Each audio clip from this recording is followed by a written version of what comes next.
am na fi maison de production boo xam ne lancé na Fasema. lancé na Infidèle. Effectivement. teg ci beneen série bu tudd Impuissant. teg ci beneen série bu tudd Cœur brisé. soo kee teg série bu tudd Fasema. ci laa njëkk a déggee le terme hyménoplasme.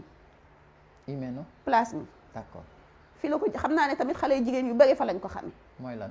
saaru système la daal boo xam ne bés ci jaaree léegi ñu indi fi ay boroomi xam-xam yoo xam ne moom ñu am talent la ñu doon ñu mat li ñuy def ñooña bu ko defee ñu dugalaat leen ci wutalaat leen daara yu mel noonu ñoom it ñu toogaat di formé waat ndax ne daara ji day tàmbalee benn bu yàggee mu dem ñaar bu yàggee mu dem ñett bu yàggee mu dem ñeent bu yàggee région bu ne mu am fa bu yàggee département bu ne mu am fa. léegi projet boobu fan la ñuy jaar ba taxawal lu mel noonu. ni muy yombe mooy dañuy songu ab waqfu la ñuy taxawal. lan mooy waqfu mooy li nga génnee ci sa alal joxe ko fii sabilillah te mu njariñ li man fi nekk di continuer di dem loolu mooy waqf. loolu mooy misaalum waqf mooy yow bi ngay dund yi lay mën a jox tuyaaba yu bari la bokk na ci julli yi ngay julli woor yi ngay woor tudd yàlla yi ngay tudd yàlla jàng alquran dox mbokk lépp lu baax rek mais yooyu boo faatoo day dagg.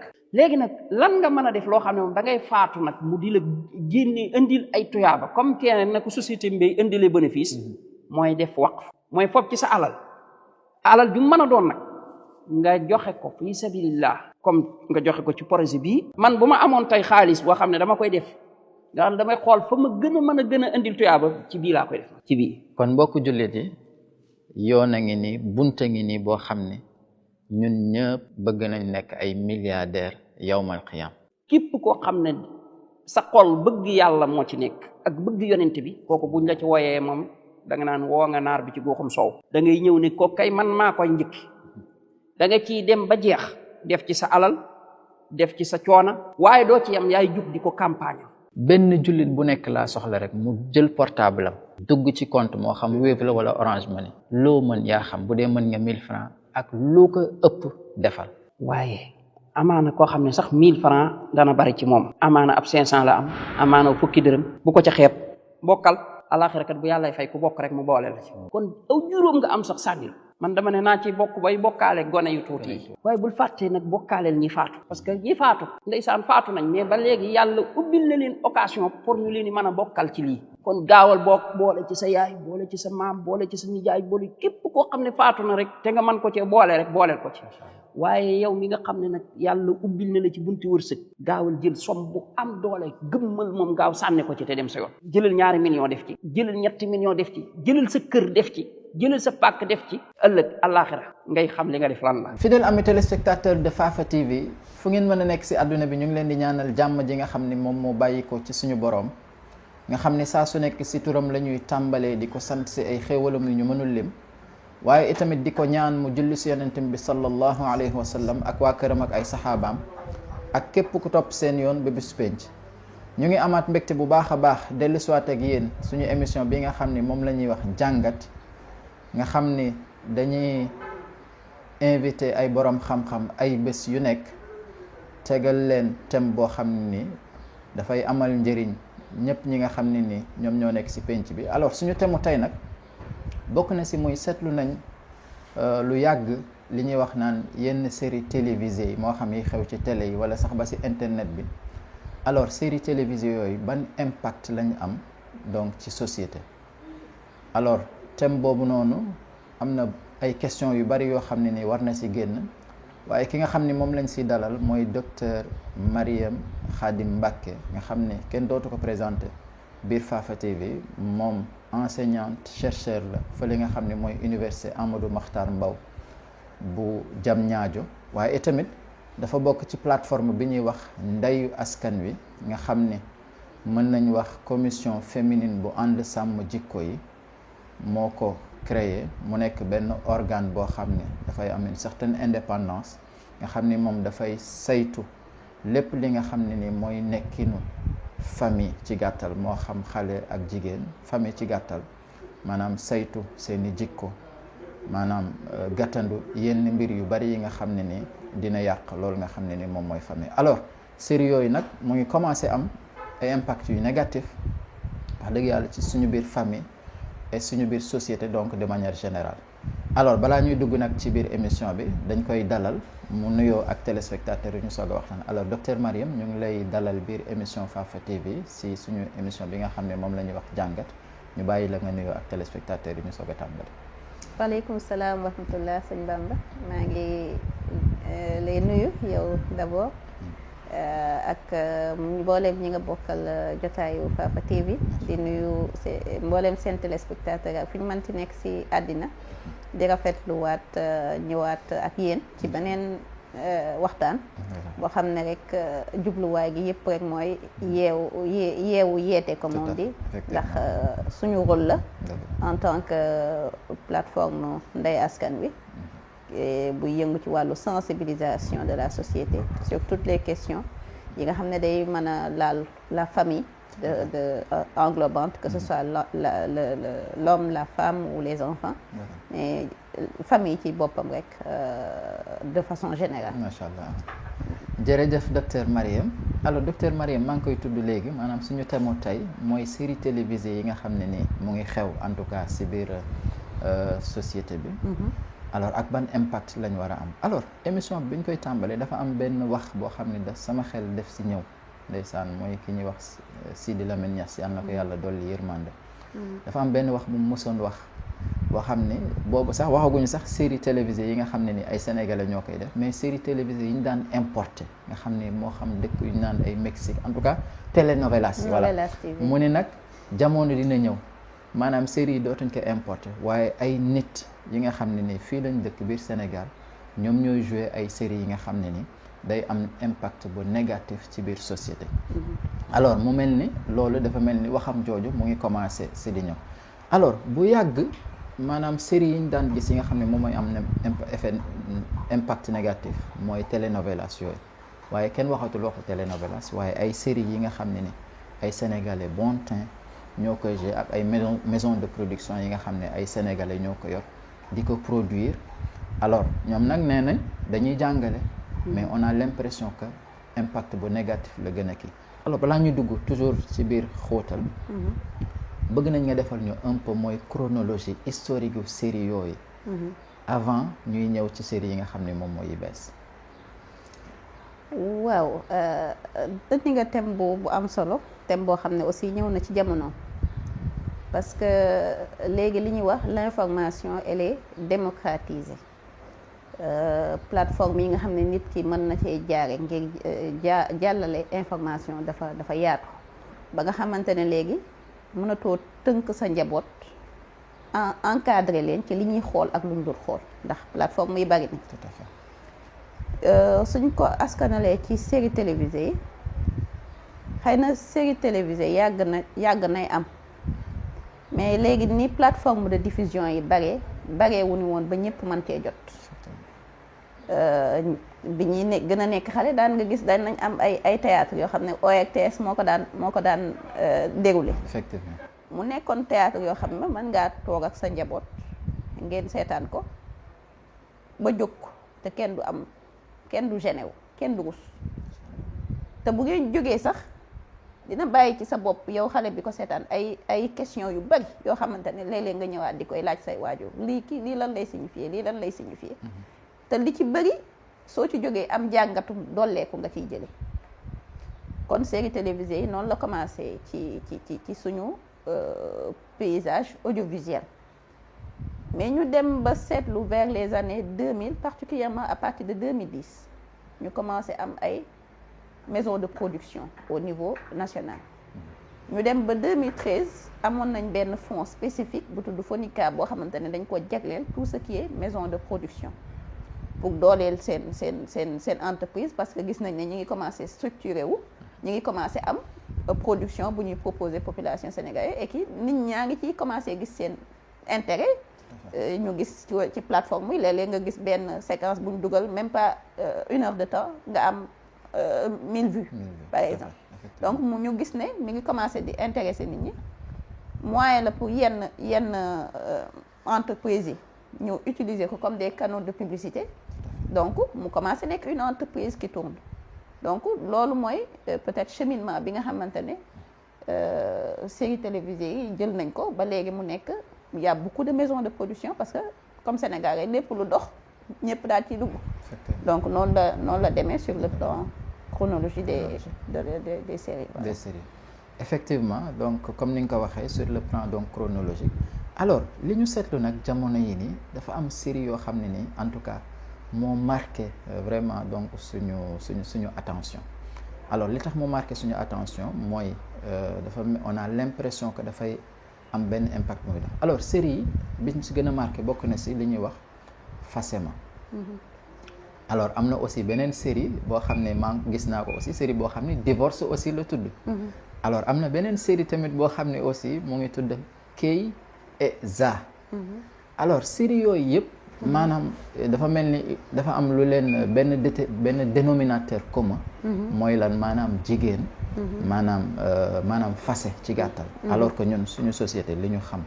mooy kat xëy na nekk ci sëy maanaam da ngay jigéen boo tolloo benn âge sax maanaam te sëyoo sax maanaam yow sa bopp yow dafa am benn jeune buy nekk si yow. alors mu mel ni nag léegi nag kon dafa mel ni dañuy def li ñuy wax la promotion donc du divorce alors naka nga jàngatee loolu. waaw production audiovisuelle de façon générale rek dem damay déglu benn waxtaanu professeur Massamba Gueye mu ne Sénégal war na xoolaat contribution ci production audiovisuelle lan moo ci cëram lan la ci joxe xëy na peut-être ñun bu ñuy analyser suñu production li ci gën a yaatu ci série yi lay doon. tout à fait série yi dañ koy défendre ne day représenter li nit ñi di dund dans la société moom la ñuy jéem a dénoncer man production bu ne dama koy jàppe comme un projet toute production est un projet. tout à fait un projet qui a été conçu avec ay objectifs ki am projet bi am na jubluwaay bu mu am ci projet boobu. am na mécanisme yu mu am ci projet boobu parmi les mécanismes série mécanisme la maanaam yoon boo xam mën nga cee jaar ngir jàllale benn message boo bëgg a jàllale kon man série noonu laa koy considérer c'est un projet boo xamante ne ki ko concevoir am na peut-être jubluwaay bu mu ci am utiliser na audiovisuel comme moyen pour jàllale projet boobu kon série boo gis am na message bu muy jàllale am na aussi ku ko porté donc yii nga lim ni muy Facema muy Kay et Za man personnellement série bu ci nekk seetaan naa sa bande annonce seetaan naa yenn épisode ci yi nga jot a diffusé. tout à fait xëy na peut-être yii nga mujj lim mais noté woon naa fii quelques séries yoo xam te ne. su ma ko analyser dafa mel dafa am benn link bu am seen diggante. tout à fait ok am na fii maison de production boo xam ne lancé Facema. lancé na Infidèle. Effectivement. teg ci beneen série bu tudd Impuissant. teg ci beneen série bu tudd Cœur brisé. soo cee teg série bu tudd Facema. d'accord. Infidèle jugoon na fi wax ju bari. ba ñu am ci sax Jamra sax am ci jot cee porter plainte. parce que c'était une série boo xamante ne da doon défendre daal ay contre-valeurs man noonu laa ko mën a tuddee. bien sûr ndax série boo xam ne jigéen ñi ci nekk. malheureusement c'est encore les femmes qui sont mises à l'avant li ma doon wax tout le temps société ku ko bëgg a defar jaaral ci jigéen wala ci xale ku ko bëgg a yàq tamit jaaral ci jigéen wala ci xale donc c'est la femme aussi qui est utilisée dans ces séries comme mécanisme pour jàllale ban information yaa ngi ci néegu sëy di sëy parce que le titre en dit loin infidèle ça veut dire que tu es censé être fidèle à quelqu'un mais tu es infidèle yaa ngi ci biir néegu sëy di sëy amoo satisfaction ci ki nga nekkal donc su la neexee nga seeti ko fa ne moo xam muy góor gi wala muy jigéen gi message boobu moo doon tourner autour de la série ba moo xam muy séquence yi ñu ciy génne wala expression yi ñu ciy utiliser dem ba choquer nit ñi ba ça allait un peu trop loin mu am plainte yu ñu ci déposé et pourtant ils disent que dañuy relater lu nekk ci société bi kañ la Sénégal yegg ci niveau de dégradation bu infidélité nekk loo xamante ne dañ ko war a banaliser te dafa dem ba dafa dugg ci biir suñu société ndax léegi da ngay gis ci un couple benn ci waaye dañ ci commettre fornication ñu ne na ko baal comme bu fekkoon ne ñun c'était notre législation ba ñuy décider ndax dañoo war a baale wala waruñoo baale. ok mu teg ci impuissant c'était benn série boo xamante ne nee na day wane li nit ñi di dund ci banlieue bi. d'accord est-ce que ay mauvaises conditions de vie war naa justifier prostitution parce que ñi ci nekkoon ñëpp ay prostituées ñi doon jouer film bi yëpp ay prostituées et puis di xaw a xaw a dénigrer sax suñuy institution parce que dañuy wane ne ñi nekk ci nguur gi wala ñi nekk en tout cas les autorités. Tout à fait. ñoom ñooy encourager loolu parce que ñoom ñooy ñëw di jël xale yi di leen utiliser. En moyennant financier. Ce qui est une mauvaise image pour un pays. ñu teg ci cœur brisé. léegi dégg nga ci jargon xale yi ñu naan góor du projet. sëy du projet. sëy du projet. mbëggeel rek mooy projet. d'accord. série boobu loolu la doon développé. d'accord. ku la neex àndal bëggante ngeen sëy bu mu nekk seen contrainte pour def li ngeen bëgg a def. d'accord. ñu jóge ci loolu ñëw ci FACEM. soo xoolee la chronologie. Tu es libre de ton corps, infidèle. La prostitution est un moyen pour s'en sortir. Cœur brisé, tu es libre de pouvoir te lier avec qui tu veux. Le mariage ne doit pas être une contrainte. ñu ñëw nag léegi ci FACEM ñi jotoon na sëyeeku si néew. ñu jotoon na sëyeeku si néew. épisode yi ma ci seetaan li ñu gën a relever mooy sa carrière professionnelle bu naree gàllankoor sa sëy teg fa sëy ba topp carrière ki nga nekkal ci kër gi bu fekkee amul ay moyens financiers pour te mettre dans de très bonnes conditions teg fa sëy ba te seeti keneen tant que physiquement ni la yàlla binde may na la nga foo génn sa morom bëgg la bu ñu la fase woon à la minute qui suit keneen bëgg bu la kenn contraindre ci lu la neexut ci biirub sëy kon lan message lañ nekk di jàngal te loolu c'est une maison de production avec ses productions. d'accord. dama lay limal yi nga xam ne ñooy gën a am ay vues. effectivement. man li ma gën a choqué ci dernière série bii nga cité. mooy bi ñu defee teaser. pour lancer film bi. j'ai lu les commentaires ñu ne enfin ñu ci bëri dañ ne enfin une série qui va permettre de dire que jigéen bu tas rek ça pas dire que da nga bon. il fallait que ñu génne information que nit ñaa ngi fi di tas c'est pas parce que dañoo bon moo tax ñuy tas mais c'est parce que dañ leen a yorut ni ñu leen war a yoree moo tax ñuy tas. d'accord. am ñu ne enfin une série qui va raconter nos réalités et cetera et cetera. d'accord. tas yi bari na. tout à fait. defoon nañ ci benn rapport. tas yi bari na. dëgg la. mais pour man toujours un mal bu amee doo ñëw rek nekk ci mal boobu di ko defal promotion boo génnee ci sëy bi bonoo il faut que nangam ñu wutal la ay justificatif yu lay gën a yombalal ngay génn ci sëy mais dañoo war a xool en amont sëy nan lañ koy gën a renforcer ba du ñu yegg ci di ci génne ba di ko defal promotion. ma ñëw ci beneen maison de production. moom mooy produit Keza bi nga ñëw. bi nga mujjee ñëw. moom déchéance la commencé. d'accord. déchéance aussi c'est à peu près le même schéma que ñi di wax ne xale bu jigéen bu fi bon kilifaa nekk ci sa ginnaaw moo la bonam moo la encouragé moo la jox xaalis moo la nangam ak nangam modèle de société boobu daal lañ bëgg a wax ne léegi moo fi am. xale yu jigéen yaa ngi bon di sëy ku leen neex ak nu mu leen neexee ku ci am sa sugar daddy comme on l'appelle maintenant. c'est parce que y a une autorité qui est derrière toi qui lay financer. d'accord. mu ñëw ci avant déchéance boobu amoon na beneen kii bu mu tudde woon Pod et Marichou. effectivement. boo xam ne ci laa njëkk a déggee le terme hyménoplasme. hyménoplasme. d'accord. fii la ko xam naa ne tamit xale yu jigéen yu bari fa lañ ko xamee. mooy lan. mooy yow tey maye nañ la. te ñun xam nañ suñu société lan la nekk ndaw di signifier maanaam ñu maye la fekk yaa ngi nekk jànq. lan la doon signifier ci société. tout à fait. ba tax xale yu jigéen yu bari dañ doon ñàkk seen bopp ngir xalaat bis boobu bis buñ la mayee ba ne jébbale nañ la ba ñu xëy war a def déclaration ndax yow sa jëkkër kontaan na ci yowam bi xale yu jigéen yu bari dañu considérer que ne loolu c'est dégradant pour la femme pour lan ñuy war a contrôler la virginité de la femme alors que góor gi kenn lijjantiwul ndax il est vierge ou pas.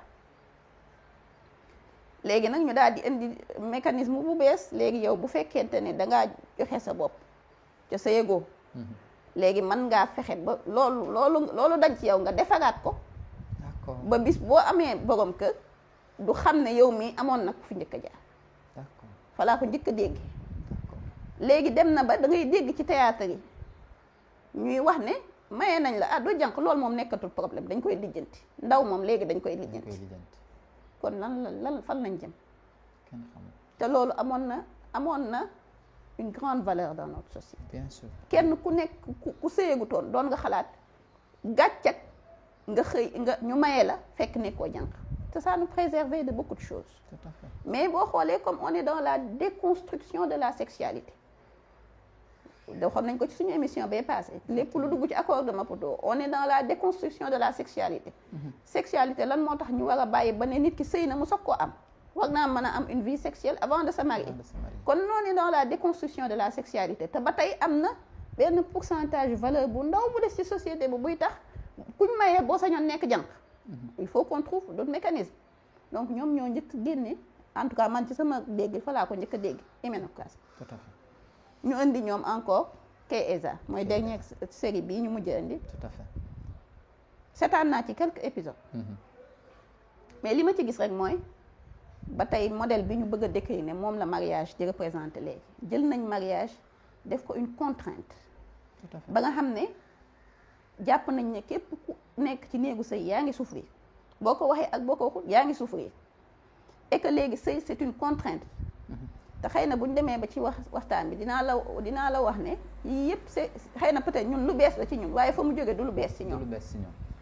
le mariage est une contrainte jigéen ñi ci nekk dañuy souffrir góor ñi yor amatuñu fullay yor soxna et donc góor gi ci nekk nee nañ amul fullay yor soxnaam amul fullay yor këram jabar gi c'est la femme indépendante la femme intellectuelle la femme connectée la femme ambitieuse donc c'est à elle de diriger la maison comme il faut à défaut ñu fase ko mu dem keneen jël ñu indi benn concept bu bees véhiculer ko ne podcast lañ ko tuddee Tas Time ñu fase la nga organiser une manifestation buy wane ne génn nga ci sëy bi sa idda jeex na et que maintenant tu es libre ku bëgg na ñëw dañ koo def man j'ai dit c'est pas un hasard parce que Anytime bii ñuy jooy tey ba mu indi ay dérives yu bari Anytime xëy commencé tout à fait am na ku ko njëkk a def effectivement ñu gis ko ci ñoom donte c'était une tradition soninké ñu gis ko ci moom réadapté ko ba léegi far ñu yàq ko ba kenn xamatul lu muy nugu Tas Time bi di nga toog ci ay jëmmi jamono di nga gis ñeneen ñu koy def ça c'est sûr baby shower ci théâtre yi lañ ko njëkk a gis ñun bu njëkk boo masaana nekk jigéen wérul da ngay nëbbatu parce que yonent bi sallallahu alayhi wa sallam jàngal nañu ne amut lu yées làmmiñ amut lu yées bët da ngay nëbbatu ndax yaa ngi sàmm li nga ëmb te imbeegoo ko waa léegi yow da ngay ëmb ba toll sa 9 mois fi nga xam ne yaa ngi en pleine vulnérabilité nga teg sa bopp ci écran yi ñu lay photo yow catu nga sa doom ci juddoogu catu nga sa bopp te xamoo ko ñaata nit ñu la xam ak ñu la xamul am na ñu la ko yéene am na ñu la ko yéenewul ñoo teg seen bët ci loolu doom ji nga xamante ne yaa ko war a aar yow juddoogu catu nga ko loolu la ñu indi tey waa kay alaynu xaq loolu la ñu indi léegi ci suñu société léegi nag bu ko def nag une norme parce que dañuy wax lu bari ñu sobantal ko soo commencé di dégg dara boo ko déggee première fois da lay choqué mais boo ko dee dégg di ko dégg soo ko déggatee du la interpellé loolu lañ nekk nag di def à travers les sëy. d'accord jërëjëf docteur Marième vraiment wax dëgg yàlla si jàngat bi nga xam ne ni en tout cas defal nga ñu ko donc ci série yooyu alors man am naa envie laaj la benn question mooy lan mooy bu ñu gisee jàngat yi yëpp nga ñu defal donc ci série yi mel na ni ñoom dafa mel ni en tout cas am na lu ñu bëgg mais avant may ñëw ci lu ñu bëgg man dama bëggoon xam c'est-à-dire maison de production yi nga xam ne ni en tout cas ñoom ñooy produire série yi ñoom ndax dafa am ñu nekk seen ginnaaw dafa am ñoo xam ne ni en tout cas ñoom ñoo nekk seen ginnaaw am lu ñu bëgg xam nga Bamba nee naa la toute production audiovisuelle est un projet tout à fait man tey jii en tant que enseignant chercheur su ma bëggee financement pour domaine bi nga xam ne ci laay liggéey damay dem xooli dans les financements qui existent financement bu ne dina la ne man sama financement bi voici les axes que je finance telle chose bu fekkee ne axes yi muy financé yow sa li ngay liggéey répondre na ci loolu nga soumissionner sa projet pour am finance man tamit jàpp naa ne ki yor projet audiovisuel am contenu day dem xooli kii financé ki nga xam ne peut-être ci financement am agenda du genre ma nga fa tout à fait ki nga xam ne ci financement am tout ce qui est violence basée sur le genre ma nga fa ki nga xam ne ci financement am tout ce qui est violence faite aux femmes parce que c'est les termes qu'on entend maintenant. tout à fait tout ce qui est autonomisation de la femme. mi ngi ci agenda om mais kooku day am enveloppe bu mu teg. ne pour véhiculer sama message bi j'ai mis telle enveloppe. comme l'audiovisuel est un moyen de véhiculer une information c'est un canal de communication yow bu la intéressé da ngay dem soumettre sa projet mu financer la. ñi ngi wax nag ne publicité yi ñuy def mooy financer audio kii publicité yi ñuy def ci biir ak yooyu. xëy na dina ko financer mais man jàpp naa ne ki mën a jël ay cachet des millions parce que théâtre yàgg na fee am. effectivement te xoolal ñi daan théâtre bu njëkk ci seen carrière kan nga ci gis mu am benn résultat financier ci carrière am boobu mu am. bu njëkk ça ne paye même pas te ñoom ñoo ko daan waxal seen bopp. léegi da ngay gis ku jël ay millions cachet des millions fay ko benn nit pour mu jouer un rôle millions yooyu fu mu jógee. man bu ñuy wax les sources de financement te ñu ne ñun on a un programme boo xamante ne dañ ko dédié au capital humain à l'horizon 2035. war nañoo xoolaat les sources de financement des maisons de production fan la ñuy jëlee xaalis bu leen di permettre ñu mën a teg un cachet de plusieurs millions fay ko nit pour jouer un rôle spécifique rôle boo xamante ne day véhiculer benn information bu dem ba suñu société bi absorbé boo xamante ne kéemaan suñu borom tout à fait donc là c'est une question qui interpelle l'État war nañoo xool ñiy financer les maisons de production ak lan mooy seen jubluwaay. tout à fait voilà. ñan ñooy financer maison de production yooyu ak lan mooy seen jubluwaay alors bu ñu jógee ci loolu bëgg naa xam léegi série yooyu nga xam ne ni ñu ngi koy diffuser te wax dëgg yàlla comme li ñuy wax rek sénégalais moom mën na roy lool waaye tamit buy roy sax moom comme ni ñu koy waxee maanaam day roy ba dàq te ci lu bon sax nag la gën a roy. alors bëggoon naa xam maanaam série yi nii yëpp ñuy véhiculer lan mooy objectif bi derrière. objectif bi mi ngi ba dépendre ci ki la financé lan mooy objectif am. ok ki la financé. lan mooy objectif am. bu fekkente ne objectif am te man tegi yi ma mujj a gisuma ci lu dul l'agenda du genre. tout à fait. gisuma ci leneen lu dul l'agenda du genre. effectivement. moo nekk ci biir série yi moom la ñuy dérouler. L'agenda du genre, ça inclut la liberté dans la sexualité. Tout à fait. Ça inclut la possibilité de disposer librement de son corps. Tout à fait. Ça inclut le droit à l'avortement. Ça inclut l'autonomisation économique, comme il l'appelle, de la femme. Tout à fait. Mais je dirais autonomisation de la femme de façon générale. te yooyu mooy message yi ngay dégg léegi violence faite aux femmes violence basée sur le genre les contraintes du mariage les contraintes socio-culturelles yooyu yëpp moom la ñuy génne léegi ci production yi kon man jàpp naa ne loolu yooyu la ñuy viser. tout à fait axe yooyu la ñuy viser léegi nag nan la ñuy jàllalee information ba nga xam ne yow mi koy digérer sax doo yëg ne yaa ngi koy digérer. tout à fait. parce que di seetaan ab théâtre ñu tudde ko la maîtresse d'un homme marié dans une société à 95% musulmane ñëpp xam lan la yàlla wax ci adultère ñu bind à des heures de pointe et dans des chaînes de télévision nationale tout à fait ñu bind série bu tudd maîtresse d'un homme marié di ko diffuser tranquillement personne ne dit rien ba film bi jeex foo toog ci école yi xale yaa ngi yor seen téléphone di ko seetaan nga dem ci barabu liggéeykaay yi gars yi yor seen téléphone di ko commenter ça ne choque personne même le titre devrait choquer un musulman ça ne choque personne et le film a été déroulé ba ay saison am jeex malgré les cris de cœur ñuy interpellé ñëpp kon c'est un agenda tout à fait c'est un objectif très clair te objectif bi yëpp ça indexe encore notre cellule familiale bien sûr et son équilibre et les entités qui constituent cet équilibre familial.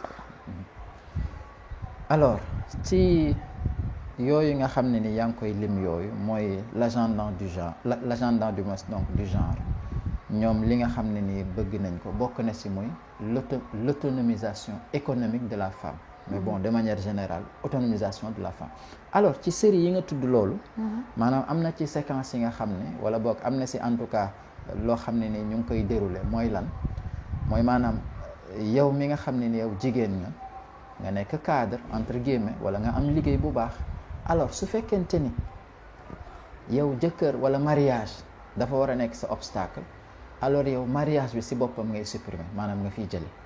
donc moom loolu du ñàkk peut-être xëy na loolu moo indi en tout cas terme yi nga xam ne ni sax ñu ngi koy commencer dund, mooy lan góor du projet.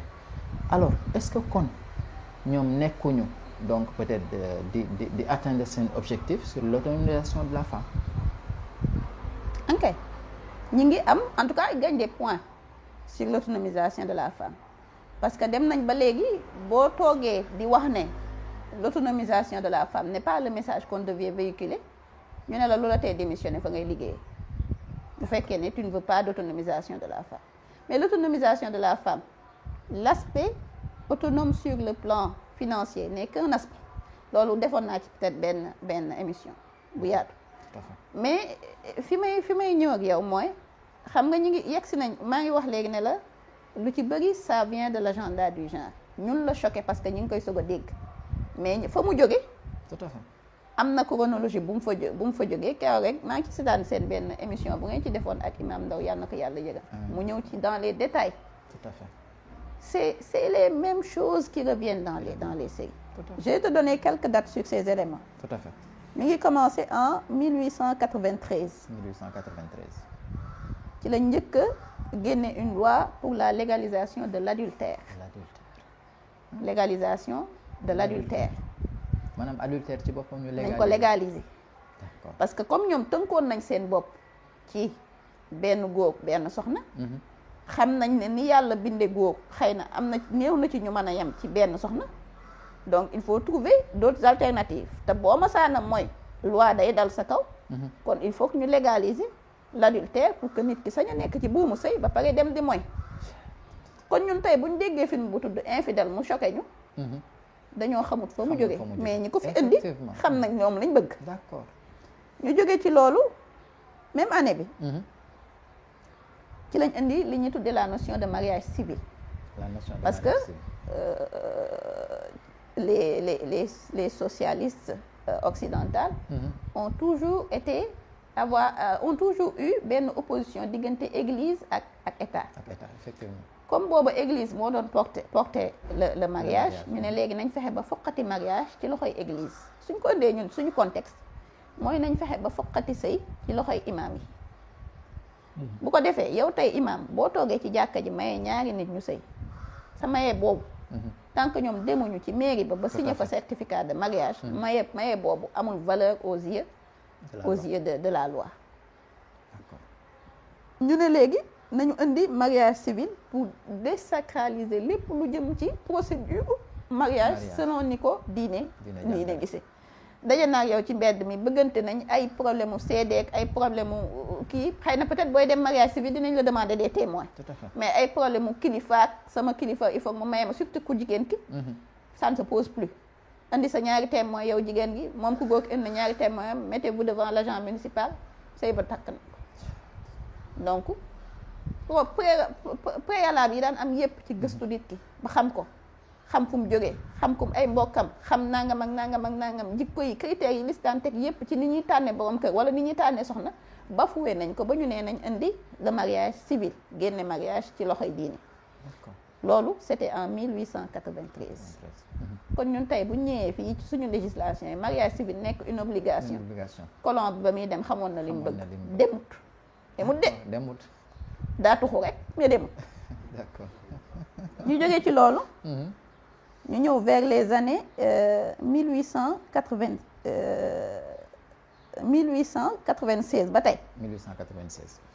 amoon na benn ci seen man xaw ma philosophe laa ko mën a tuddee, mais en tout cas ci seeni penseurs. tout à fait. nee na le mariage est une institution purement tyrannique. maanaam mariage moom dañ koo indi rek ci suñu société ngir nattu jigéen ñi. ñun tey bu ñu gisee ay série yuy décrire le mariage comme une contrainte. tout à fait. jigéen bu nekk ci néegu sëy yaa ngi souffrir. il faut qu'on ait notre liberté. mën a dellu ci lu ñu neex, parce que liberté dafa neex, nekk célibataire dafa neex, di nga mën a am 3 ba 4 ku nekk di fëgg. ngay tànn naan kuy dugg. ñooñu 1896 lañ considéré woon mariage comme une tyrannie. ñun léegi lay soog a yegg si ci ñun xëy na. d'accord. ñu ne ñu toog ba mu yàgg ñu ne nañ augmenter le marché du travail des femmes muy l'autonomisation économique de la femme. D'accord. na jigéen ñi di génn di liggéey parce que c'est pas normal que góor ñi rek ñooy liggéey na jigéen ñi génn di liggéey kii liggéey bu fekkente ne jot ba liggéey ga laaj yépp jox na ko te amul benn encadrement bu koy mën a permettre mu am équilibre kooku amatul jotu sëy. Tout à fait. amatul jotu sëy. Bien sûr. kon ñooñu bëggul woon mariage am ba ne léegi nañ ko génne ci loxo yi église jox ko mairie ba mu yàgg ñu ne léegi nañ ko gën a contraindre ba nga xam nit ki sax du ko talati kookoo génne jigéen këram. toog ba mu yàgg mu indi en 1956 le planning familial. Tout à fait. ba tey ci société occidentale la jóge ñu ne léegi kii nga xamante ne nii day liggéey ëmb ak wasin da koy bloqué su bëggee avancer ci carrière kon nañ ko planifier am juram ba nga xamante ne doom yi dootu bari ndax dina mën a avancer ci carrière loolu 1956 conséquence bi mu njëkk am fële nee nañ mariage civil donc nit ki génne nañ diine ci sa mariage tas nga tasoo yaa ngi sëy sëyoo yaa ki nga ko seqal yéen a xam ñu daal di commencer di gis ay doom yu judd fu ne. Bien sûr. ngay wër naan koy bàyyam di wut ay loi Tout à fait. pour dem wëri bàyyam conséquence boobu ko indi parce que bu fekkoon ne bañ lay maye wala boobu ba ngay am sa partenaire seede ya ca condition yi ca waroon am yëpp taxaw na doo wër kuy sa bàyyi doo Vraiment. conséquence su planning familial bi mooy comme dañ koo indi ngir nit ki dina mën a contrôler ay grossesse am. Tout à fait. libéré nañ ko ca kaw bañ ko nee defal sa mariage civil contrôler na ay grossesse am waa léegi bu amee kii boo xamante ne nii grossesse boo xamante ne neexu ko nga il faut ñu indil ko la loi qui l'autorise à pouvoir enlever cette grossesse là effectivement. ba tey it ci conséquences yi mu am mooy yow xale bu jigéen bi sañoo sëy te amoo 18 ans mais sañ ngaa am partenaire sexuel boo amee 13 ans. D'accord. yow ñaata partenaire sexuel nga sañ a am diggante 13 ans ba 18 ans ñaata. kenn xam. ñaata nit ñoo la naga xam balaa ngay am borom kër. kenn xam. ñu ne la léegi bu la kenn tegati stress di la lijjanti ndax yow nga ndaw wala yow a ndaw léegi dugg nga ci néegu sëy xam nga fukki partenaire ak juróom-benn yow nan ngay yemee ci benn. du yomb ci yow nga yem ci benn partenaire boo duggee ci néegu sëy. Bien sûr. donc du yomb ci yow nga am satisfaction ci sa biir néegu sëy faaw rek di nga comparer ki nga nekkoon ak ña nga nekkaloon loolu mooy indi dootoo amati satisfaction ñu indi la série buy tudd infidèle boo ci amatu satisfaction sañ ngaa génn seeti faneen ñu tudde ko infidèle après yéen ñaar dans votre couple bu ngeen waxtaanee ba mu baal la nga baal ko la vie continue kenn yoonu kenn new ci lii ma lay wax c'était en 1956 dans la société occidentale léegi lay soog a ñun ba di ñu choqué. D'accord. Le droit à l'avortement, c'est ce qui est venu après en 1975, suivi du droit à la prostitution en 1993. Donc, nous avons une série bu mel ne impuissant, boobu ñoo choqué. Bien sûr. Et vers les années 2013, lañ commencé le mariage pour tous. Tout à fait. L'agenda du genre qui vient. Mariage nekkatul yëfu góor ak jigéen. Et puis sax lan mooy góor ak jigéen. On a amené le terme genre. Nekkatul sexe masculin, féminin, mais le terme genre. Genre, ça dit quoi? Judd naa physiquement, je suis une femme, mais j'ai pas envie d'être une femme. Man sentiruma ne femme laa, góor laa sentir ne moom laa doon. Kon léegi mon genre c'est masculin. Bu ma kenn foog ne ma jigéen nga. Donte ku ko xool jigéen ngay gis. De la même manière pour ku góor ki. Donte ku ko xool góor ngay gis am na sañ-sañu ne man du ma góor jigéen la. loolu moo indi mariage pour tous. Comme yow bu ñu la xoolee nii góor la ñuy gis mais yow dans ton fort intérieur yow jàpp nga ne jigéen nga kon sañ ngaa dem fekk sa moom góor nga bëgganteeg moom sëy ak moom. yow mii jigéen aussi comme dans la conception du genre nee nga man góor laa kon sañ ngaa fekk jigéen nga bëgganteeg moom ngeen sëy. loolu moo indi le mariage pour tous vers les années 2013. ba tey vers les années 2013 la liberté de choix du genre ci la ñëwee. léegi nag ñu daal di commencer nag financement yi dugg xam nga wax naa la le paysage de l'audiovisuel. Tout à fait. Ça a été boosté à partir de 2010. 2010 bien sûr. 2013 de la question du genre yi commencé am financement yi di dugg li ci des nag na ku nekk mottalee sam xel effectivement et justement sax docteur Marème jërëjëf vraiment si jàngat bu am solo boobu ak historique sax vraiment bi ñu indil si vraiment chronologie bi nga xam ne nii nit yi ñu ngi bëgg dugal en tout cas seen projet en tout cas l'Occident buñ ko mënee wax loolu. Alors kon tout naturellement maanaam série lii nga xam ne ni ñu ngi koy diffuser en tout cas dans notre société nga xam ne nous sommes une société bi nga xam ne ni une société croyante la. maanaam la majeure partie sont des musulmans et le reste aussi sax am na tamit peut-être xëy na ñu ngi ci beneen diine.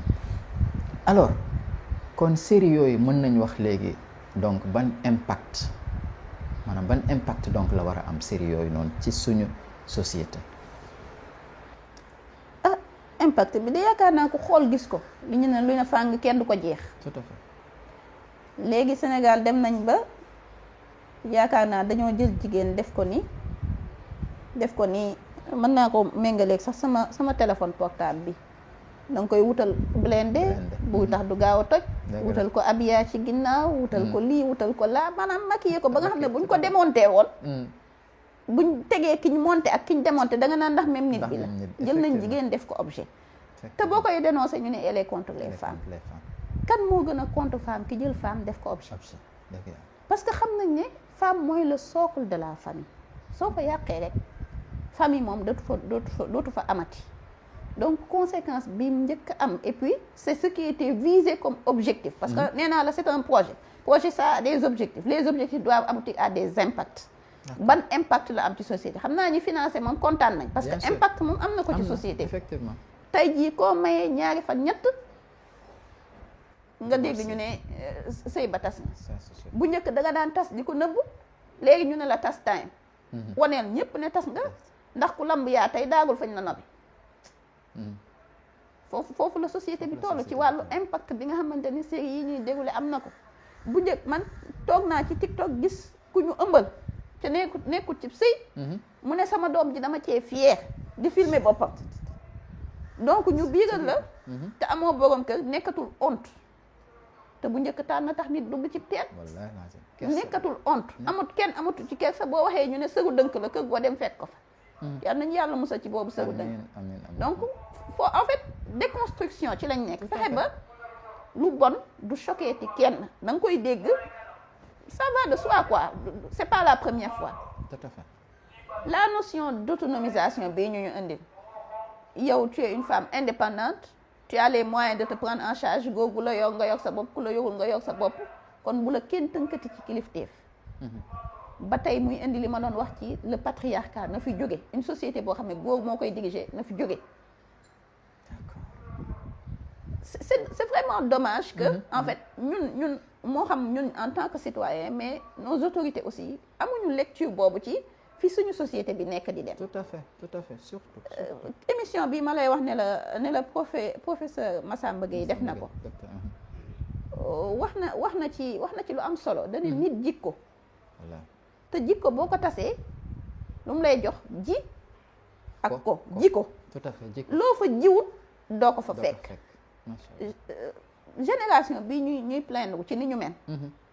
ñan ñoo leen jur c'est les gens qui sont nés vers les années 2010 ñoo màgg nii di cuppi fu nekk 2000 ñun ñoo leen jur suñu génération ñun la deuxième génération intermédiaire ñun ñoo leen jur. ñun lan lañ doon def ñun ku ci nekk ci ñun peut-être sa yaay mi ngi woon sa biir kër liggéey woon am sa jot loolu nag ñun ñoo ne ñu programme de scolarisation des filles massivement ñëpp jàngi ku jàngi ba pare nag investissement la il faut nga bëgg investissement boobu indi rentabilité boo paree da ngay liggéey pour que nga mën a am jouer sa rôle ci société bi. Tout à fait. léegi jot bi nga xam ne waroon nga ko am pour sa njaboot amatoo ko ñu tombeek la démocratisation de l'information les réseaux sociaux l'internet l'intelligence artificielle nga xam ne léegi yow sa doom ji nga jug mu nekk sa biir kër c'est devenu un enfant de la rue ndax ña muy xamanteel ña muy jokkalanteel la muy seetaan maîtriser too ñun ñoo jug génération bi ndaxte lañ ca waroon a ji ba fekk fa jikko jiwuñu ko ci ndax amuñu woon jotam. Tout à fait. nee na ba tey ci analyse am nee na léegi da ngay sa bisu ngénte sax sa yaay talu la ndax ma ngay sinap. dëgg la. ki nga talut bisu ngénteem ndax am nga jotu yàgg ko te effectivement il a raison et c'est ça qui a fait qu'on a démissionné bàyyee suñu doom yi écran yi parce que loolu lépp c'est un processus bu ñu amatul jot quand on est trop occupé suñu doom yi c'est d'autres qui vont les éduquer di def ci ñoom message yoo xamante ne ñun sax parfois dañuy jékki-jékki dégg ko mu bettuñ léegi xale bu innocent amatul tout à fait ndax yow li ñu xam à leur âge yow ñi leen jug ba ngay toog ni ñoom xamoo ko woon effectivement ni ñu amee accès à l'information yow ba ngay ciy toll amoo woon accès à l'information boobu et c'est ça l'impact de liberté bi ñu bàyyee l'audiovisuel lu nekk waaye produire ko foofu la ñu indi foofu la ñu indi et justement docteur yaa ngi koy wax léegi nii par rapport ak à nos autorités et pourtant ñun on a l'impression que am nañ ay organes de régulation lu si mel ni par exemple donc CNRA mooy conseil national donc de régulation de l'audiovisuel alors donc ñoom autorités yi lan lañ ci def ah xam nga li ma lay wax ne la ku la abali bët fa ko neex ngay xool ça c'est vrai lu tax CNRA réagir wut allahu alam man wóoruma mais li ma xam mooy quand tu es une autorité nga xamante ne message buy génn da nga war a xam ban impact la war a am ci sa société bis bi nit njëkkee saaga ci théâtre qu'est-ce que ça n'a pas créé comme tollé je pense ba xamatuma sax nu acteur ba tuddoon mais dañoo xëy bind ko dans les journaux diw saaga ji ci théâtre ba mais léegi théâtre yi dañuy saaga wel ça dérange personne ci script bi la bokk saaga yi ci script bi la bokk léegi gone goo dégg fii ci mbedd mi muy foom mi ngi saaga ça c'est sûr mi ngi saaga boo ko dul dégg ba mu boy ci say nopp doo ko xam mais ñoom loolu dafa nekk seen rôle ñuy segg yu mel noonu segg li nga xamante ne ñi ngi koy génne di ko jox suñu doom yi ñu di ko absorber muy am jeexit ci seen nekk ci société ndaxte buñ ko seggut bàyyi ko muy jàll ah conséquences yaa ngi nii budget yi ñu waroon a dépenser ci éducation ñu ngi koy dépenser ci sécurité doom yooyu di causer insécurité ku leen jur ñun ñoo leen jur ça c'est sûr bañ waree def ci ñoom éducation bàyyee nañ leen ak mbedd mi def ci ñoom éducation léegi lañ waroon a investir ci seen santé investir ko ci seen éducation ñu ngi koy investir ci suñu sécurité pour aar suñu bopp contre ñan contre nos propres enfants tout à fait c'est dommage c'est leur rôle de veiller à ce genre de choses ñun nag li ñu man mooy bu ñu gisee ne lii raam ci ñag bi la jëm te bu fa amee kër jëlee ko fa du yomb ñu alerter effectivement alerter que série yii ñu bàyyi muy wéy ñuy génne ay concept li ñu di ko seetaan dégee naan pourtant buñ ko seetaanee ba mu yegsi dina jug loo xamante ne ñun suñu bopp fooguñu ko woon même man jàpp naa ne même ñi am projet bay dégoule film yi sax xamuñu réellement qu'est-ce qu'ils sont en train de promouvoir effectivement ndax bu ñu xëyee benn bis ku mayeeti sa doom ñu jàpp la tëj ne la maye nga ko te amul fukki at ak juróom-ñett ku mayeeti sa doom bu jigéen defu fa ñetti weer ñu delloo si la ko wala mu delloo si boppam su question de émancipation mais bu boobaa kuy perte c'est la famille qui deviendra perdante kenn ku nekk di nga dem sëy ñaar yoon ñetti yoon sëy bu ne nga indi fa benn doom yi ñëw ñu commencer encore les tribunaux il faut que ñu xam la garde des enfants c'est ça que ça va nous amener. Effectivement. Et c'est dommage vraiment docteur Marième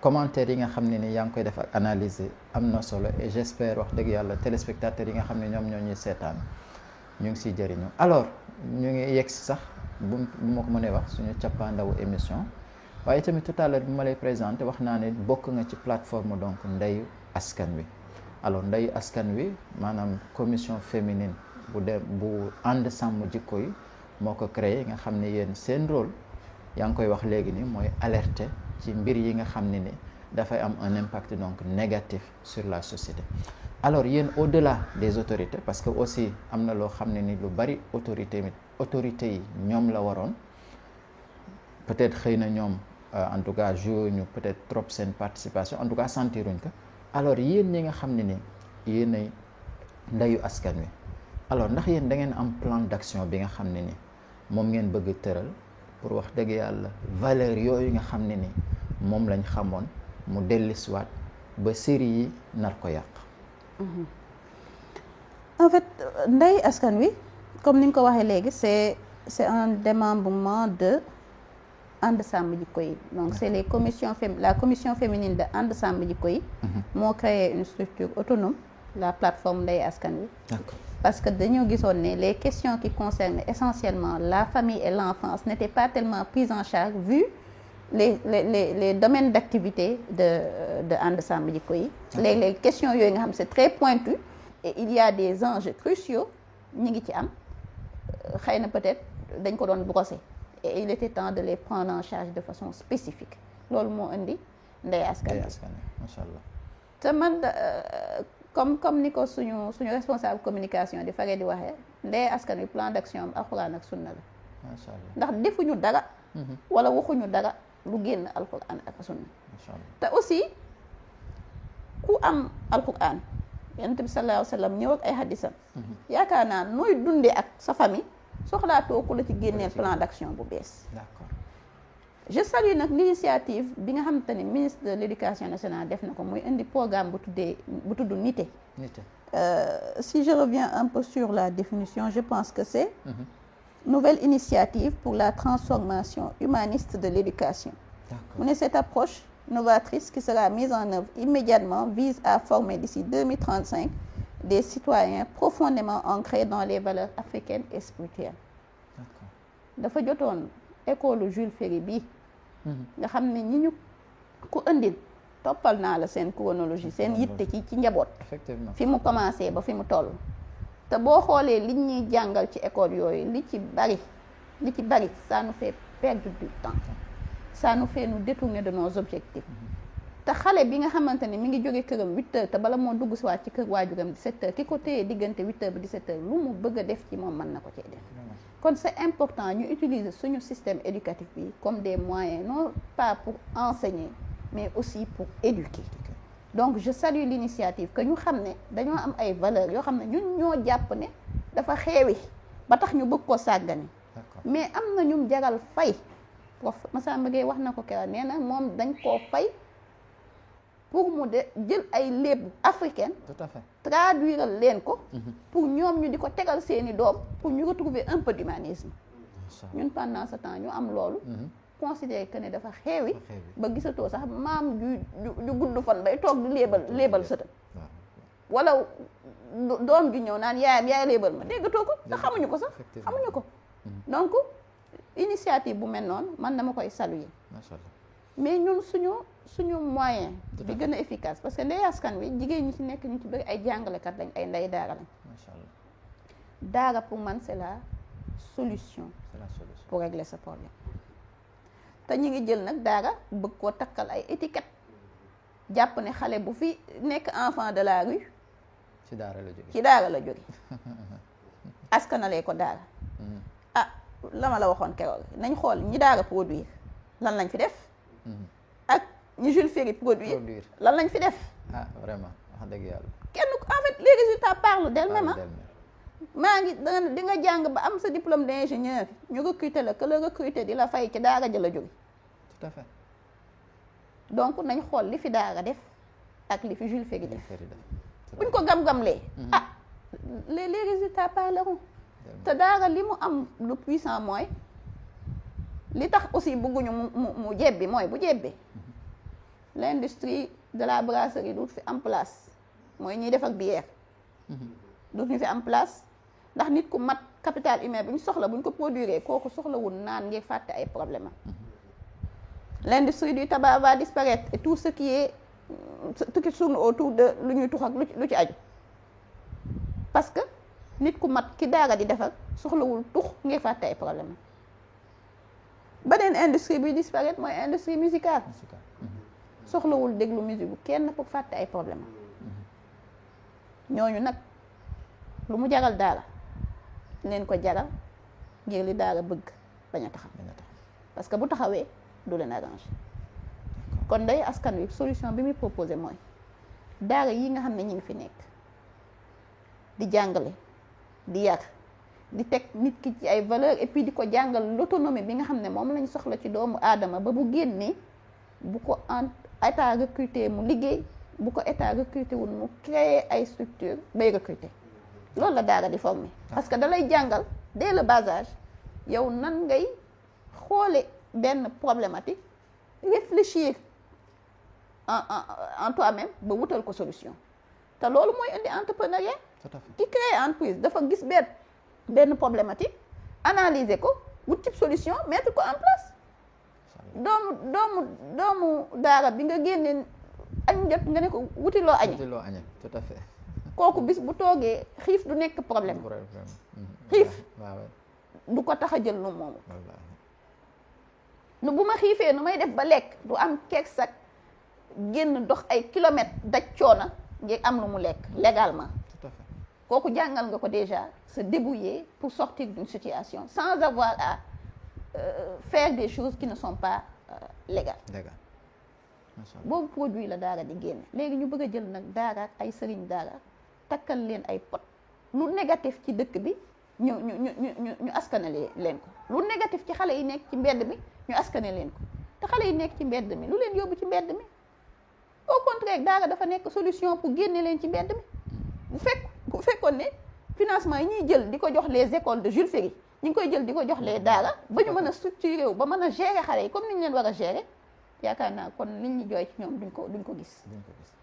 daf may indi ci benn manifestation boo amoon Istanbul récemment ca Sénégal participé ci c'était les 22 et 23 mai. ñu tuddee ko forum international de la famille. D'accord.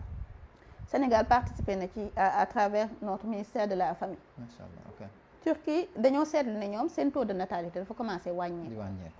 ba nga xam ne seuil critique bi sax wàcc nañ ko muy 2,1% wàcc nañ ko. comme kii wàññeeku taux de natalité bi wàññeeku na. Quand il n'y a plus d'enfants, la famille elle est menacée. Effectivement. Donc Erdogan nous déclarons que 2026-2035 sera la décennie de la famille et de la population. Maanaam bépp mesure boo xam ne war nañ koo jël ngir protéger et faire la promotion de la famille dinañ ko jël. Parce que ban analyse la def dañu le monde est en pleine mutation sous l'effet de la technologie. La mondialisation transforme également l'institution familiale. De nombreuses institutions traditionnelles perdent leur sens ba ci famille kilifa yooyu yëpp amatul sens ci suñu société. Effectivement. Au nom des libertés individuelles et de la modernisation, l'impérialisme mondial est autorisé à prendre la famille pour cible. Mooy li ma la wax nii. C'est un projet avec des cibles. Avec des cibles, effectivement. mu ne même si certaines personnes ne veulent pas l'accepter durablement, il n'est pas possible pour l'individu dont les liens familiaux sont affaiblis d'être libre. Ku la teree am kilifa moo la bëgg a yilif. C'est associé. Ce qui est présenté sous l'emballage de la liberté est en réalité de l'ordre de la servitude et de l'esclavage. Tey jii ki la gëmloo ne yow sëy bi contrainte la ci yow dañ laa tënk il faut que tu sois émancipé tu sois libre waaw kooku tey moo la jël teg la ci réseaux sociaux yi. tudde la influenceuse. ngay produire ay contenu suba ba ngoon jot te keroog wax naa fi ne. yàlla musal ci produire un contenu bu yóbbu nit ci lu bon moo la yóbbu yomal xiyaam nga fekk fa ay jëf yu bon yoo xamante ni xamoo foo ko jële fekk sa ginnaaw nga ko liggéey yàlla musal ci boobu influenceuse donc créé nañ un nouveau type de métier influenceuse man influenceuse la lan mooy influenceuse c'est ce que tout le monde se demande lan mooy influenceuse yow mënoo influencer sa bopp propre famille nga ne léegi yow influenceuse nga ñu lay jël di la recruter dans des séries pour que dans ta page nga def la promotion de la série fu ñuy manifestation bu ñuy dem invité la sous prétexte que tu as de nombreuses vues dans tes comptes mais de nombreuses vues de nombreuses bët rek alaxinu xaq foofu rek lay mujj donc Erdogan analyse boobu la def ci société ba tax mu ne moom léegi dafay def priorité ci famille dans les 10 prochaines années ñun Sénégal teewoon nañ fa. D'accord. biñ fa teewee dañuy parmi nos engagements figure la proposition d'instaurer le 30 juin comme journée internationale des familles d'accueil. D'accord. Afin de reconnaître et sensibiliser le grand public au rôle essentiel de ces familles dans la protection de l'enfance. Famille d'accueil. Man damaa lire famille d'accueil. Famille d'accueil. Mooy lan. Ma ne waa léegi naa dem xooli luy famille d'accueil. Ma gis famille d'accueil ñu ne une famille d'accueil est une personne seule, un couple ou une famille qui accueille dans sa résidence principale un ou des enfants ou adolescents en difficulté. Okay. La famille d'accueil offre à ces jeunes des conditions de vie favorisant une relation de type parental dans un contexte familial. ay waay yàlla bu xel wax dëgg waay xel day yàlla bu xel wax dëgg xel tey na de Sénégal gi nga xamante ne yow boo nekkoon gone ñàkk sa waajur wu góor ñàkk sa waajur wu jigéen am nga ndijaay am na maam am na tante gu la mën a jël yor la vraiment léegi ñu ne ñun nañ instauré le 30 juin comme journée famille d'accueil famille d'accueil mën naa nekk benn nit mën naa nekk ñaari nit ba tey néewuñu mën naa nekk góor jigéen dañ ne benn nit wala ñaari nit wala yàlla bu xel wax dëgg amiin ndaxte man li ma gis nii dalu sama xel ñun suñu société bu demoon maa ngi lay wax ne la léegi daara société la te daara solution la buñ demoon ba xale bi tey te léeg-léeg da nga koy gis xale bi tey ay waajuram dëddu nañ xëy na famille bi kenn amu ci doole ngeen man ko yow ñu ne léegi nañ ko yóbbu si daara ji gis nga fi sëriñ daara yoo xam ne dañuy yor xale jàngal ko ba mu kii te laajuñu ay waajuram dërëm et puis sax am na ay daara yi nga xam ne sax ay orphelin kese sax lay accueillir la ñuy accueillir man xam naa ci daara boo xam ne ki ko financé dafa ne moom financement bi pour daara joo xam ne ay orphelin rek lay accueillir rawatina ay jigéen moom loolu moo nekkoon objectif de son financement parce que gis nañ ne léegi xëy na ni nga doon mën a ñàkk say waajur ñu sa tante yor la wala jamono metti na ba xëy na lu ñëpp ñoo ko man léegi mais daara solution la ci lool mais ñun ñu war a dem parce que y a dans d'autres pays y a la notion de famille d'accueil comme li may waxee copier aveuglement te ñoom seen famille d'accueil lan moo ko indi comme seen taux de natalité wàcc na parce que lan seeni jigéen bëggatuñoo jur seen taux de natalité wàcc na bëggatuñoo jur mais bëgg nañ am doom bëggatuñoo jur mais bëgg nañoo am doom mais léegi doom jooju fu muy jóge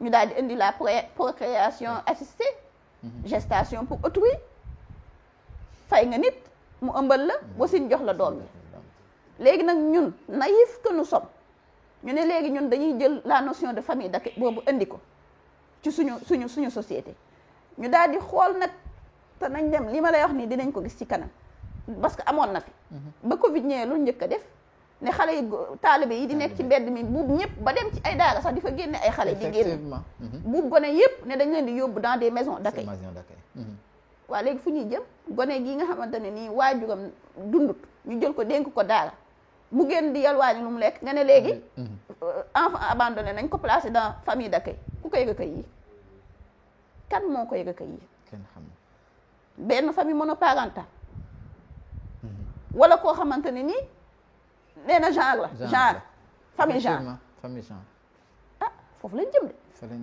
te ñun bi ñu demee ci une rencontre internationale qui parle de nan la ñuy toppatooy famille ñun lii lañ fa jël comme engagement yàlla nag moo xam luy ñëw ci kanam mais comme ñun suñu rôle c'est non seulement d'informer et d'alerter la population mais aussi d'alerter nos autorités nañu bàyyi xel ci li ñuy def effectivement famille d'accueil xëy na peut-être ñoom après dinañ génne seen définition de famille d'accueil bu fekkee ne nag famille d'accueil mooy xale boo xamante ne nii amul waaju amul daara amul kenn nga ne yow état naa ko jël c'est la pupille de la nation naa ko jël yokk ko yar nga ko jàng ko alhamdulilah mais bu fekkee la neen la nag ñu xam ne rek waxoon nañ ko ay mag waxoon nañ ko la amoon na fi am na faneen te ñun li ñuy naqari yépp lu am faneen la di raam jëm ci suñu société ñu neen c'est pas grave ba jékki-jékki mu toog nii la situation bi demee te lii ma lay wax c'était au mois de mai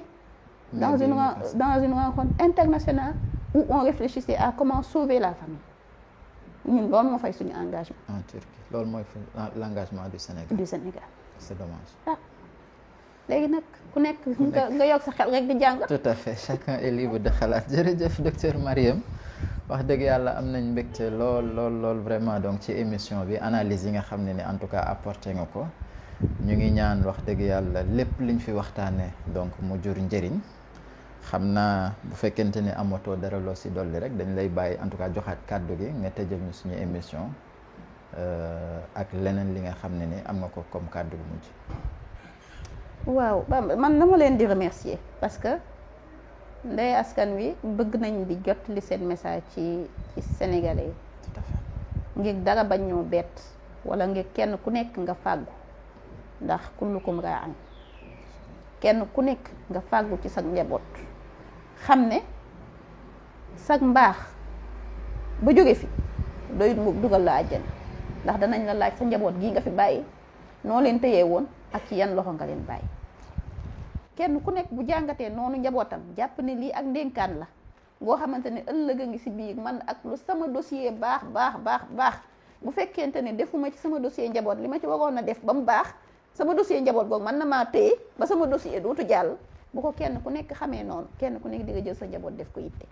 xale yii ñuy indexé naan nouvelle génération wadde wuñu ci ay garab duñu ay pompe, ay nit a leen jug. nit ñooñu leen jug nag nañu xoolaat ñoom est-ce que liñ war a ji ci seeni doom ngir ñu am ay jikko ji nañ leen ko. nañ talaat suñu njaboot gii te xamante ni le meilleur investissement buñ mën a am ci Sénégal gii c'est le capital humain. buñ ko bàyyiwul xel ak lu pont yi rafet ak lu immeuble yi rafet ak lu école yi yaaji capital humain boobu ko war a jëfandikoo buñ ko defarut fukki nit di gas fukki nit di suul lay doon partout am.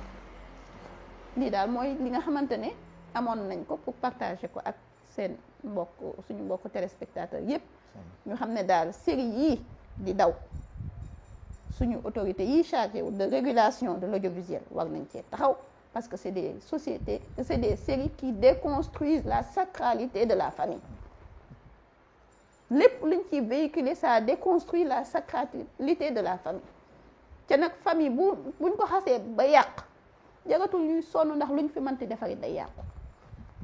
loolu moo nekkoon sama kàddu mu mujj. saaru système la daal boo xam ne bés ci jaaree léegi ñu indi fi ay boroomi xam-xam yoo xam ne moom ñu am talent la ñu doon, ñu mat li ñuy def. ñooña bu ko defee ñu dugalaat leen ci wutalaat leen daara yu mel noonu, ñoom it ñu toogaat di formé waat. nga xam ne daara ji day tàmbalee benn, bu yàggee mu dem ñaar, bu yàggee mu dem ñett, bu yàggee mu dem ñeent, bu yàggee région bu ne mu am fa, bu yàggee département bu ne mu am fa. léegi projet boobu fan la ñuy jaar ba taxawal lu mel noonu? ni muy yombe mooy dañuy songu ab waqfu la ñuy taxawal. lan mooy waqfu mooy li nga génnee ci sa alal joxe ko fii sabilillah te mu njariñ li man fi nekk di continuer di dem, loolu mooy waqf. loolu mooy misaalum waqf mooy yow bi ngay dund yi lay mën a jox tuyaaba yu bari la. bokk na ci julli yi ngay julli, woor yi ngay woor, tudd yàlla yi ngay tudd yàlla, jàng alquran, dox mbokk, lépp lu baax rek. mais yooyu boo faatoo day dagg. léegi nag lan nga mën a def loo xam ne moom da ngay faatu nag mu di la génne indil ay tuyaaba comme keneen na ko société mbay indile bénéfice.